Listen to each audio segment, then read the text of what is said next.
بسم اللہ الرحمن الرحیم۔ شروع اللہ کے نام سے جو بڑا مہربان نہایت رحم کرنے والا ہے۔ ناظرین، ابو لہب رسول اللہ صلی اللہ علیہ وسلم کا چچا تھا جو تا وقت وفات مشرک رہا۔ اس کا اصل نام عبدالعزیٰ اور اس کی کنیت ابو عتبہ تھی۔ حسن اور چہرے کی چمک کی وجہ سے عبدالعزیٰ کی دوسری کنیت ابو لہب ہو گئی تھی۔ آپ صلی اللہ علیہ وسلم کا حقیقی چچا تھا مگر حضور صلی اللہ علیہ وسلم کا سخت دشمن تھا۔ اس کی بیوی جمیل بنت خرب جو ابو سفیان کی بہن تھی، وہ شوہر سے بھی زیادہ حضور کی دشمن تھی۔ رسول اللہ صلی اللہ علیہ وسلم کے نبی بنائے جانے کے بعد جب یہ دونوں میاں بیوی زندہ رہے، انہوں نے آپ صلی اللہ علیہ وسلم کو تکلیف پہنچانے میں کوئی کسر نہ چھوڑی۔ آپ کی دو بیٹیاں ان کے دو بیٹوں عتبہ اور عتیبہ کے نکاح میں تھیں۔ ناظرین، آج کی ویڈیو میں ہم آپ کو ابو لہب کے مظالم کے بارے میں بتائیں گے جو اس نے چچا ہونے کے باوجود نبی کریم صلی اللہ علیہ وآلہ وسلم پر مظالم ڈھائے۔ دوستو، ابو لہب کے ایسے کون سے مظالم تھے کہ اللہ تعالیٰ نے اس پر لعنت فرمائی اور اس پر لعنت کی مکمل ایک صورت قرآن پاک میں اتاری؟ اس ویڈیو میں آپ کو ایسے حقائق کے بارے میں بتائیں گے جو شاید ہی آپ نے اس سے پہلے سنے ہوں۔ دوستو، اس واقعے کا آغاز کرنے سے پہلے آپ سے درخواست ہے کہ اگر آپ ہمارے چینل آدم واقعات کی ویڈیو پہلی بار دیکھ رہے ہیں اور ابھی تک آپ نے ہمارا چینل سبسکرائب نہیں کیا تو ابھی ہمارا چینل سبسکرائب کریں اور ساتھ ہی لگے بیل کے بٹن کو پریس کریں تاکہ آپ کو مستقبل میں ہماری اپلوڈ ہونے والی مزید ویڈیوز کا نوٹیفیکیشن ملتا رہے۔ دوستو، یہ بات یاد رکھنے کی ہے کہ قرآن مجید میں سورہ لہب ایک ہی مقام ہے جہاں دشمنان اسلام نے کسی شخص کا نام لے کر اس کی مذمت کی ہے۔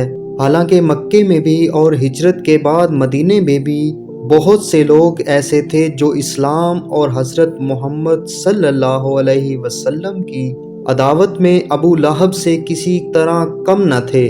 سوال یہ ہے کہ اس شخص کی وہ کیا خصوصیت تھی جس کی بنا پر اس کا نام لے کر اس کی مذمت کی گئی؟ دوستو، اس بات کو سمجھنے کے لیے ضروری ہے کہ اس وقت کے عربی معاشرے کو سمجھا جائے اور اس میں ابو لہب کے کردار کو دیکھا جائے۔ قدیم زمانے میں چونکہ پورے ملک عرب میں ہر طرف بے امنی، غارت گیری اور طوائف الملوکی پھیلی ہوئی تھی اور صدیوں سے حالت یہ تھی کہ کسی شخص کے لیے اس کے اپنے خاندان اور خونی رشتوں کی حمایت کے سوا جان و مال اور عزت و آبرو کی تحفظ کی کوئی ضمانت نہ تھی۔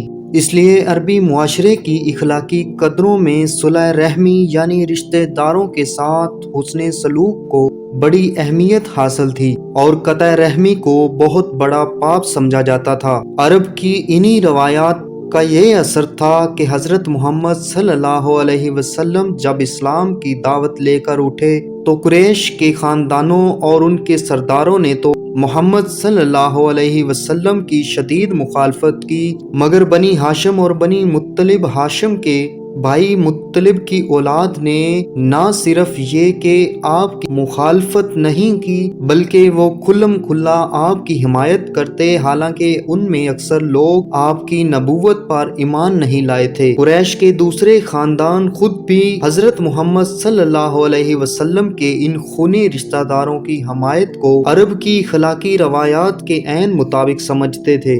اسی وجہ سے انہوں نے کبھی بنی ہاشم اور بنی عبد المطلب کو یہ طعنہ نہیں دیا کہ تم ایک دوسرا دین پیش کرنے والے شخص کی حمایت کر کے اپنے باپ دادا کے دین سے منحرف ہو گئے ہو۔ وہ اس بات کو جانتے اور مانتے تھے کہ اپنے خاندان کے ایک فرد کو وہ کسی حالت میں اس کے دشمنوں کے حوالے نہیں کر سکتے اور ان کا اپنے عزیز کی حمایت کرنا قریش اور اہل عرب کے نزدیک ایک فطری عمل تھا۔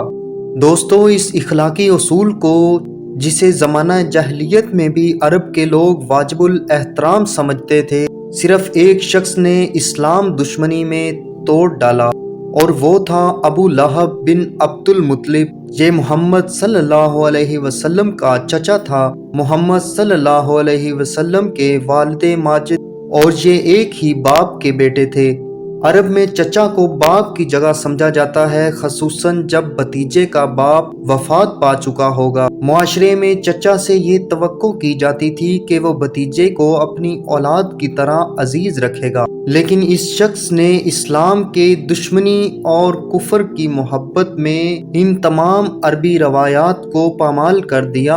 ابن عباس سے متعدد سنتوں کے ساتھ یہ روایت محدثین نے نقل کی ہے کہ جب محمد صلی اللہ علیہ وسلم کو دعوت عام پیش کرنے کا حکم دیا گیا کہ آپ اپنے قریب ترین عزیزوں کو سب سے پہلے خدا کے عذاب سے ڈرائیں، تو آپ نے صبح سویرے کوہ صفا پر چڑھ کر بلند آواز سے پکارا، یا صباحا، ہائے صبح کی آفت۔ دوستو، یاد رہے کہ عرب میں یہ صدا وہ شخص لگاتا ہے جو صبح کے جھٹپٹ میں کسی دشمن کو اپنے قبیلے پر حملہ کرنے کے لیے آتے دیکھ لیتا ہے۔ نبی کریم صلی اللہ علیہ وسلم کی یہ آواز سن کر لوگوں نے دریافت کیا کہ کون پکار رہا ہے۔ بتایا گیا یہ حضرت محمد صلی اللہ علیہ وسلم کی آواز ہے۔ اس پر قریش کے تمام خاندان کے لوگ آپ کی طرف دوڑ پڑے۔ جو خود آ سکتا تھا وہ خود آیا، اور جو خود نہ آ سکتا تھا اس نے اپنی طرف سے کسی کو بھیج دیا۔ جب سب جمع ہو گئے تو آپ صلی اللہ علیہ وسلم نے قریش کے ایک ایک خاندان کا نام لے کر پکارا، اے بنی ہاشم، اے بنی عبد المطلب، اے بنی فلاں، اے بنی فلاں، اگر میں تمہیں یہ بتاؤں کہ پہاڑ کے پیچھے ایک لشکر تم پر حملہ کرنے کے لیے تیار ہے تو تم میری بات سچ مانو گے؟ لوگوں نے کہا، ہاں، ہمیں کبھی تم سے جھوٹ سننے کا تجربہ نہیں ہوا۔ آپ صلی اللہ علیہ وسلم نے فرمایا، تو میں تمہیں خبردار کرتا ہوں، آگے سخت عذاب آ رہا ہے۔ اس پر قبل اس کے کہ کوئی اور بولتا، حضرت محمد صلی اللہ علیہ وسلم کے اپنے چچا ابو لہب نے کہا، ستیہ ناش جائے تیرا، کیا اس لیے تو نے ہمیں جمع کیا تھا؟ ایک روایت میں آتا ہے کہ اس نے پتھر اٹھایا تاکہ حضرت محمد صلی اللہ علیہ وسلم پر کھینچ مارے۔ ابن زید کی روایت ہے کہ ابو لہب نے حضرت محمد صلی اللہ علیہ وسلم سے ایک روز پوچھا، اگر میں تمہارے دین کو مان لوں تو مجھے کیا ملے گا؟ آپ نے فرمایا، جو ان سب ایمان لانے والوں کو ملے گا۔ اس نے کہا، میرے لیے کوئی فضیلت نہیں۔ محمد صلی اللہ علیہ وسلم نے فرمایا، اور کیا چاہتے ہیں؟ اس پر وہ بولا، ناس جائے اس دین کا جس میں میں اور یہ دوسرے لوگ برابر ہوں۔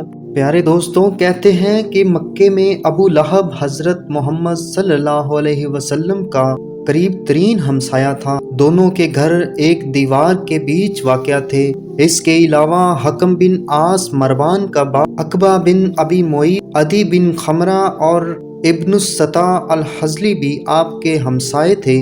یہ لوگ گھر میں بھی حضرت محمد صلی اللہ علیہ وسلم کو چین نہیں لینے دیتے تھے۔ آپ کبھی کبھار نماز پڑھ رہے ہوتے تو یہ اوپر سے بکری کا اوج آپ پر پھینک دیتے۔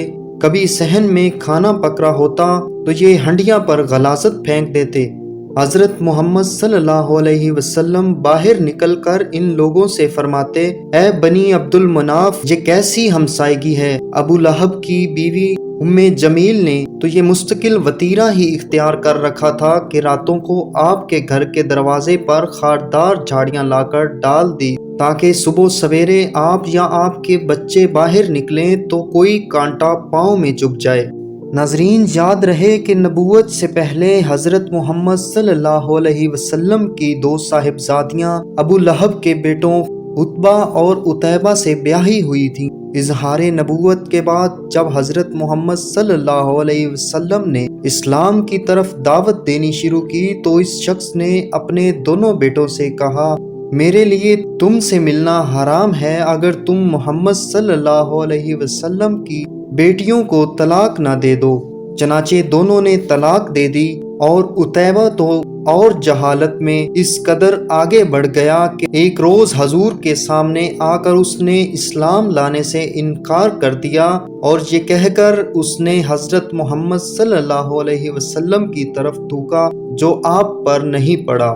آپ صلی اللہ علیہ وسلم نے فرمایا، خدایا اس پر اپنے کتوں میں سے کتے کو مسلط کر دے۔ اس کے بعد عتیبہ اپنے باپ کے ساتھ شام کے سفر پر روانہ ہو گیا۔ دوران سفر ایک ایسی جگہ قافلے نے پڑاؤ کیا جہاں مقامی لوگوں نے بتایا کہ راتوں کو درندے آتے ہیں۔ ابو لہب نے اپنے قریبی ساتھی اہل قریش سے کہا، میرے بیٹے کی حفاظت کا کچھ انتظام کرو، کیونکہ مجھے محمد صلی اللہ علیہ وسلم کی بد دعا کا خوف ہے۔ اس قافلے والوں نے عتیبہ کے گرد ہر طرف اپنے اونٹ بٹھا دیے اور سو رہے۔ رات کو ایک شیر آیا اور اونٹوں کے حلقے میں سے گزر کر اس نے عتیبہ کو پھاڑ ڈالا۔ دوستو، یہاں آپ کو بتاتے چلیں کہ کچھ روایات میں یہ اختلاف ہے۔ بعض راوی طلاق کے معاملے کو اظہار نبوت کے بعد کا واقعہ بیان کرتے ہیں اور بعض کہتے ہیں کہ تبت یدا ابی لہب کے نزول کے بعد پیش آیا۔ اس امر میں بھی اختلاف ہے کہ یہ ابو لہب کا لڑکا عتبہ تھا یا عتیبہ، لیکن یہ بات ثابت ہے کہ فتح مکہ کے بعد عتیبہ نے اسلام قبول کر کے حضرت محمد صلی اللہ علیہ وسلم کے دستے مبارک پر بیعت کی، اس لیے صحیح بات یہ ہے کہ یہ لڑکا عتیبہ تھا۔ پیارے دوستو، ابو لہب کے خبث نفس کا یہ عالم تھا کہ جب حضرت محمد صلی اللہ علیہ وسلم کے صاحبزادے قاسم بن محمد کے بعد دوسرے صاحبزادے عبداللہ بن محمد کا بھی انتقال ہو گیا، تو یہ اپنے بھتیجے کے غم میں شریک ہونے کی بجائے خوشی خوشی دوڑا ہوا قریش کے سرداروں کے پاس پہنچا اور ان کو خبر دی کہ لو، آج محمد بے نام و نشان ہو گئے، نعوذ باللہ۔ دوستو، ابو لہب کے مخالفت اور دشمنی کا یہ حال تھا کہ وہ ہر وقت ہر جگہ نبی کریم کو جھٹلاتا تھا۔ اگر آپ دعوت دیتے ہوئے جاتے اور آپ صلی اللہ علیہ وسلم کے پیچھے ہوتا اور آپ کو جھٹلانے کا کام کرتا اور لوگوں کو آپ کی دعوت قبول کرنے سے روکتا، جہاں جہاں بھی اسلام کی دعوت دینے کے لیے آپ تشریف لے جاتے، یہ آپ کے پیچھے پیچھے جاتا اور لوگوں کو آپ صلی اللہ علیہ وسلم کی بات سننے سے روکتا۔ اس حوالے سے چند روایات ملاحظہ فرمائیں۔ ربیعہ بن عباد رضی اللہ تعالی عنہ بیان کرتے ہیں کہ میں 9 عمر تھا جب اپنے باپ کے ساتھ بازار ذوالمجاز میں گیا۔ وہاں میں نے رسول اللہ کو دیکھا، آپ کہہ رہے تھے، لوگوں کہو اللہ کے سوا کوئی معبود نہیں، فلاح پاؤ گے، اور آپ کے پیچھے ایک شخص کہتا جا رہا تھا، یہ جھوٹا ہے، دین آبائی سے پھر گیا ہے۔ میں نے پوچھا، یہ کون شخص ہے؟ لوگوں نے کہا، یہ ان کا چچا ابو لہب ہے۔ دوسری روایت انہی ربیعہ سے ہے کہ میں نے رسول اللہ صلی اللہ علیہ وسلم کو دیکھا، آپ ایک ایک قبیلے کے پڑاؤ میں جاتے اور فرماتے، اے بنی فلاں، میں تمہاری طرف اللہ کا رسول ہوں، تمہیں ہدایت کرتا ہوں کہ صرف اللہ کی عبادت کرو، اس کے سوا کسی کو شریک نہ کرو، تو میری تصدیق کرو اور میرا ساتھ دو تاکہ میں وہ کام پورا کروں جس کے لیے اللہ نے مجھے بھیجا ہے۔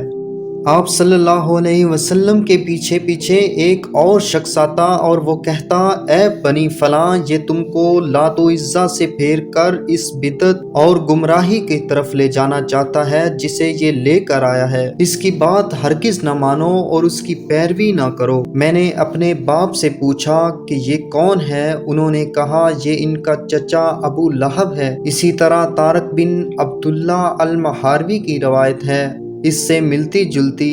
وہ کہتے ہیں کہ میں نے ذوالمجاز کے بازار میں دیکھا کہ رسول اللہ لوگوں سے کہتے جاتے ہیں، لوگوں لا الہ الا اللہ کہو، فلاح پاؤ گے، اور پیچھے ایک شخص جو آپ کو پتھر مار رہا ہے، یہاں تک کہ آپ صلی اللہ علیہ وسلم کی ایڑیاں خون سے تر ہو گئیں، اور وہ کہتا جاتا ہے، یہ جھوٹا ہے، اس کی بات نہ مانو۔ میں نے لوگوں سے پوچھا کہ یہ کون ہے؟ لوگوں نے کہا، یہ ان کا چچا ابو لہب ہے۔ پیارے دوستو، نبوت کے 7ویں سال جب قریش کے تمام خاندانوں نے بنی ہاشم اور بنی عبد المطلب کا معاشرتی اور معاشی بائیکاٹ کیا اور یہ دونوں خاندان رسول اللہ کی حمایت پر ثابت قدم رہتے ہوئے شیب ابی طالب میں محصور ہو گئے، تو تنہا یہی ابو لہب تھا جس نے اپنے خاندان کا ساتھ دینے کی بجائے کفار قریش کا ساتھ دیا۔ یہ بائیکاٹ 3 سال جاری رہا اور اس دوران میں بنی ہاشم اور بنی مطلب پر فاقوں کی نوبت آ گئی۔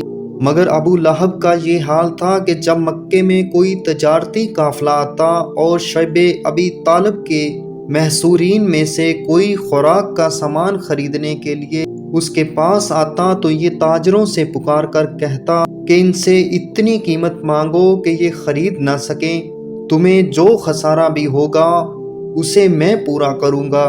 چنانچہ وہ بے تحاشا قیمت طلب کرتے اور خریدار بیچارہ اپنے بھوک سے تڑپتے ہوئے بال بچوں کے پاس خالی ہاتھ پلٹ جاتا۔ پھر ابو لہب انہی تاجروں سے وہی چیزیں بازار کے بھاؤ خرید لیتا۔ دوستو، یہ شخص کی حرکات تھیں جن کی بنا پر اس سورہ میں نام لے کر اس کی مذمت کی گئی۔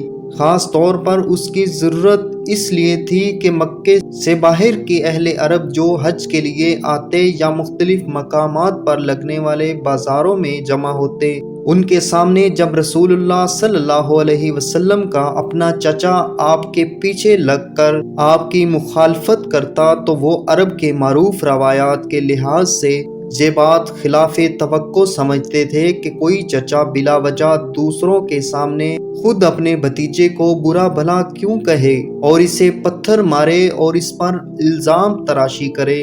اسی وجہ سے وہ ابو لہب کی بات سے متاثر ہو کر رسول اللہ کے بارے میں شک میں پڑ جاتے۔ مگر جب یہ صورت نازل ہوئی اور ابو لہب نے غصے میں بپھر کر اول فول بکنا شروع کر دیا تو لوگوں کو معلوم ہو گیا کہ رسول اللہ کی مخالفت میں اس شخص کا قول قابل اعتبار نہیں، کیونکہ یہ اپنے بھتیجے کے دشمنی دیوانہ ہو رہا ہے۔ اس کے علاوہ نام لے کر جب آپ صلی اللہ علیہ وسلم کے چچا کی مذمت کی گئی تو لوگوں کی یہ توقع ہمیشہ کے لیے ختم ہو گئی کہ رسول اللہ صلی اللہ علیہ وسلم دین کے معاملے میں کسی کا لحاظ کر کے کوئی مداحنت برت سکتے ہیں۔